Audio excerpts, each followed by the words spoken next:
ஒரு எம்மியான நல்ல சீஸியாக ரெஸ்டாரண்ட் டேஸ்ட்டில் வீட்டில் இருக்க திங்ஸை மட்டும் வச்சு செய்கிற வெஜிடபிள் சாண்ட்விச் எப்படி செய்யலான்னு பார்ப்போம். இதுக்கு ஒரு பேனில் 1 டேபிள் ஸ்பூன் ஆயில் ஊற்றி 4 பல் பூண்டு பொடியாக வெட்டி வதக்கிக்கலாம்.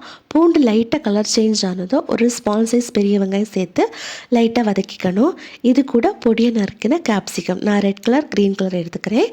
பொடியாக வெட்டின காளான், கொஞ்சமாக ஸ்வீட் கார்ன் சேர்த்து வதக்கிக்கலாம். இதுக்கு பதிலாக கேரட், குக்கும்பர், பட்டாணி என்ன வெஜிடபிள்ஸ் வேணாலும் சேர்த்துக்கலாம், நம்மளோட இஷ்டம் தான்.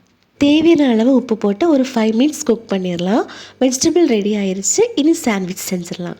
ஃபஸ்ட்டு ஒரு ப்ரெட்டு வச்சுக்கிட்டு ஃபஸ்ட்டு லேயரில் சீஸ் போடணும். அப்புறம் வெஜிடபிள்ஸை வைக்கலாம். வெஜிடபிள்ஸ் மேலே சீஸ் நிறைய போடுங்க, அப்போ தான் நல்லா சீஸியாக இருக்கும். இனி இதை ஒரு பேனில் வச்சு பட்டர் அல்லது ஆயில் போட்டு 2 பக்கமும் நல்லா கோல்டன் கலர் ஆகிற வரைக்கும் லோ ஃப்ளேமில் சுட்டு எடுக்கலாம்.